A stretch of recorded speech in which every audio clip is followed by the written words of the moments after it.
जय श्री राम। हर हर महादेव। जय माता लक्ष्मी जी। प्रिय दर्शकों साथियों, यदि आपके घर की भी महिला सुबह उठकर जल्दी खाना बनाती हैं तो आपको यह वीडियो जरूर देखनी चाहिए। किशोरी जी के द्वारा एक बहुत ही खास और महत्वपूर्ण बात बताई गई है। उन्होंने स्त्रियों के सुबह जल्दी खाना बनाने के संबंध में एक बहुत बड़ी बात कही है, जिसे जानना आपके लिए अति आवश्यक है। प्रिय माताओं बहनों, स्त्री घर की लक्ष्मी मानी जाती है।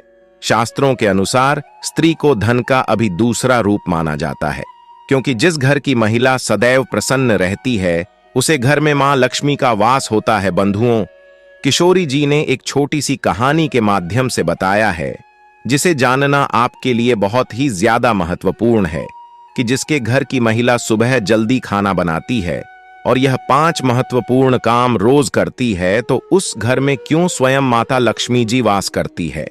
किशोरी जी कहानी को शुरू करते हुए कहती हैं कि किसी नगर में एक श्याम नाम का आलसी रहता था।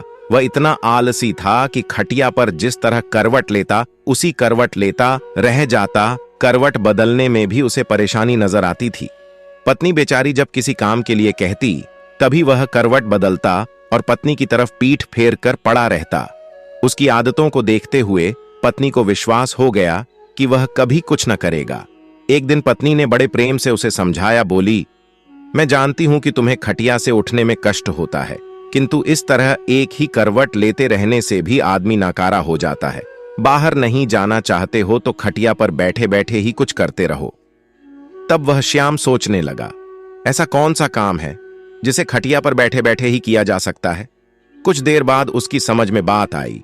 खुश होकर वह पत्नी से बोला, अरे सुनती हूं, मैंने बैठे बिठाए काम ढूंढ लिया है, अब चिंता करने की जरूरत नहीं। पत्नी प्रसन्न हुई। अब कुछ तो घर का काम होगा। उसने सब्जी की टोकरी में चाकू रखा और उसके आगे रखती हुई बोली, अब बैठे बैठे सब्जी काट डालो। किंतु आलसी ने उस ओर ध्यान न दिया। थोड़ी देर बाद पत्नी जब सब्जी लेने पहुंची तो पाया कि पतिदेव खटिया पर बैठे हुए मक्खी गिन रहे हैं। 1 2 3 4 पत्नी ने देखा उनके बिस्तर पर 7 मक्खियां मरी पड़ी हैं। पत्नी को देखते ही उछलकर बोला, देखा मेरा कमाल कि मैंने इतनी फुर्ती से 7 को मौत के घाट उतार दिया है।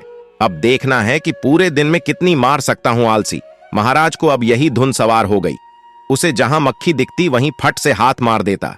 कई बार तो अपनी ही गर्दन पर इतनी जोर से हाथ जमाया कि उसकी गर्दन टेढ़ी हो गई। कई बार पत्नी की नाक तोड़ दी। मक्खी मारने के चक्कर में उसने घर के बर्तन तोड़ डाले। उसने प्रतिज्ञा कर ली कि कम से कम 1000 मक्खियां मारकर ही दम लेगा। जल्दी ही वह दिन भी आ गया। जब उसकी प्रतिज्ञा पूरी हुई, उस दिन आलसी ने सारे शहर का चक्कर लगाया। कंधे पर बांस का एक मजबूत डंडा रखा और खुशी से उछलता कूदता अपनी बहादुरी का बखान करता जा रहा था और सोच रहा था कि आज हजारों को मौत के घाट उतार आया हूं। यह सुनकर लोग भयभीत हो गए। सारे शहर में हवा की तरह बात फैल गई कि उसने हजारों को मौत के घाट उतार दिया है। लोगों ने उसका नाम 1000 मारी रख दिया। अब आलसी महोदय जिससे सड़क या गली कूचे से गुजरते वहीं लोगों की भीड़ उमड़ पड़ती। उस बहादुर को देखना चाहिए जिसने हजारों को मौत के घाट उतारा है। धीरे धीरे 1000 मारी सारे राज्य में प्रसिद्ध हो गया। कुछ दिनों बाद उस राज्य पर एक दूसरे राजा ने अचानक हमला बोल दिया। राजा के पास उस समय कोई अच्छा सेनापति नहीं था। उसने दूतों को आदेश दिया कि वे तुरंत सारे राज्य में घूम कर देखें और जहां भी उन्हें सेनापति के योग्य कोई युवक दिखाई दे उसे फौरन हमारे दरबार में हाजिर करें। आदेश पाते ही दूर जहां तहां शहरों में घूमने लगे। उन्हीं दिनों में 1000 मारी का नाम सर्वत्र गूंज रहा था। दूतों ने जब सुना तो वे उसके घर जा पहुंचे। राजा के दूतों को अपने घर पर आया देख 1000 मारी भय से कांपने लगा। वह घर के अंदर एक अंधेरे कोने में दुबक कर बैठ गया। पत्नी से बातचीत होने पर मालूम हुआ कि राजा 1000 ऐसे बहादुर को अपना सेनापति बनाना चाहते हैं, इसलिए तुम उसे जल्दी हमारे साथ भेज दो। पत्नी को लगा जैसे वह कोई सपना देख रही है। अपने पति की असलियत को वह जानती थी। सोचने लगी, काश ऐसा हो सकता। किसी तरह राजा के दूत 1000 मारी को अपने साथ लेकर राजा के दरबार में पहुंचे। उस लंबे तगड़े नौजवान को जब राजा ने अपने सामने खड़ा पाया तो मन ही मन प्रसन्न हुआ और पूछा, तुम्हारा ही नाम 1000 मारी है? आलसी बोला, जी हुजूर, मुझे ही हजार मारी कहते हैं। राजा बोला, तुम्हारी बहादुरी के चर्चे हमने सुने हैं। हम चाहते हैं कि शत्रु के साथ हो रहे युद्ध में तुम हमारी सेना का संचालन करो। कांपते हुए हजार मारी ने राजा की आज्ञा को स्वीकार किया और इस बात की सूचना देने के लिए घोड़े पर सवार हो पत्नी के पास पहुंचा। और यह सुनकर पत्नी की खुशी का ठिकाना न रहा। उसने सोचा, हजार मारी सेना तो बन गया, पर शत्रु की सेना का मुकाबला वह कैसे करेगा? कहीं यह डरपोक आदमी युद्ध के मैदान में घोड़े से उतरकर भाग आया तो राजा इसे जीवित न छोड़ेंगे। उसने एक मजबूत रस्सी से हजार मारी को घोड़े से बांधना शुरू किया। हजार मारी ने पूछा, यह क्या कर रही हो? हजारे की पत्नी ने जवाब दिया कि मैं आपको घोड़े के साथ बांध रही हूं। स्वामी हजारी ने पूछा कि ऐसा किस लिए?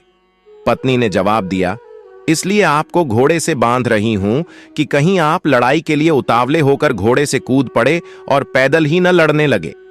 वापस लौटने पर भरे दरबार में जब लोगों ने हजार मारी को घोड़े से बंधा हुआ पाया तो उनका उत्साह और भी बढ़ गया।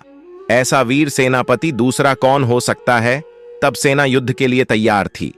राजा की आज्ञा पाते ही हजार मारी के नेतृत्व में वे युद्ध भूमि की ओर चल पड़े।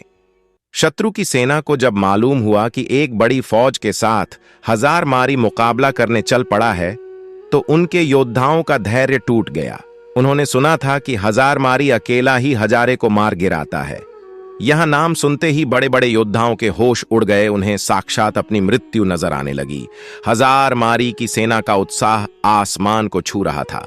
मैदान में पहुंचते ही वे शत्रु की सेना पर टूट पड़े। दोनों सेनाओं के बीच घमासान युद्ध होते देख हजार मारी ने अपने घोड़े के साथ बांसुओं के घने जंगल में जा छिपा, किंतु उसकी सेना ने शत्रुओं को दम न लेने दिया। वह शत्रु का मुकाबला करती हुई उसे खदेड़ ले गई और अपने राज्य से निकाल बाहर किया। शत्रु पर विजय पाने के बाद अपने सेनापति की जयकार करते हुए जब सैनिक वापस लौटने लगे तो हजार मारी भी बसों के जंगल से निकलकर उनके बीच आ शामिल हुआ। वापस लौटने के बाद नगर में धूमधाम से विजय उत्सव मनाया गया। हजार मारी की वीरता पर राजा प्रसन्न हो उठे। मेरे बहादुर सेनापति, हमें तुम पर गर्व है। तुम्हारी अद्वितीय वीरता के कारण हमें विजय प्राप्त हुई है। इसके पुरस्कार स्वरूप हम तुम्हें 1000 स्वर्ण मुद्राएं देते हैं। साथ ही हमेशा के लिए तुम्हें प्रधान सेनापति नियुक्त किया जाता है। घोषणा सुनकर हजार मारी बहुत प्रसन्न हुआ और मन ही मन अपने भाग्य को सराहने लगा। उसके बाद राजा ने पूछा कि बहादुर सेनापति हजार मारी जी, आप हमें यह बताइए कि आप इतना बहादुर भरा काम इतनी आसानी से कैसे कर लिया? तब हजार मारी ने बड़े ही गर्व के साथ जवाब देते हुए बोला कि हे राजन, ये जो कुछ भी हुआ है यह सब मेरी समझदार और बहादुर पत्नी की वजह से हुआ है। इसमें एक बहुत ही गुप्त राज छिपा हुआ है जिसे मैं आपको अकेले में राजमहल से बाहर अपने घर जाने के बाद ही बताना चाहूंगा। राजा ने पूछा कि सेनापति हजार मारी, यह बताओ कि तुम यहां वह गुप्त बात क्यों नहीं बता सकते हो? तो उसने कहा, यही तो मेरी सफलता का राज है जिसे मैं सबके सामने नहीं बता सकता। आपको मेरे साथ बाहर मेरे घर चलना पड़ेगा। तब राजा ने कहा, ठीक है, मैं तुम्हारे साथ राजमहल से बाहर तुम्हारे घर जाने के लिए तैयार हूं। तब राजा और सेनापति दोनों एक साथ राजमहल से सेनापति के घर गए। जब वह घर पहुंचे तो उन्होंने देखा कि सेनापति हजार मारी की पत्नी अपने घर में बैठी बड़ी बेसब्री से अपने पति की इंतजार कर रही थी। जैसे ही हजार मारी की पत्नी ने सुबह सुबह अपने पति और राजा साहब को अपने घर पर आते देखा, वह तुरंत उठी और राजा साहब के सम्मान के लिए उपयुक्त व्यवस्था करने में जुट गई। फिर राजा का बड़े ही सम्मान के साथ स्वागत सत्कार किया और वह खाना तो बना ही चुकी थी। तभी उसने राजा साहब को खाने के लिए भी चौकी सजा दी और राजा साहब को अच्छे से सुबह सुबह ही खाना खिला दिया। तब फिर हजार मारी बोला, अब तो आपने देखा ही होगा और समझ भी गए होंगे कि मेरी जीत का असली राज क्या है। मतलब कि है महाराज, जैसा कि हम सभी को पता है कि जिस घर की महिला सुबह प्रातःकाल ब्रह्म मुहूर्त में उठ जाती है उसके घर में कभी भी लक्ष्मी की कमी नहीं होती है और उसके यहाँ लक्ष्मी का वास होता है।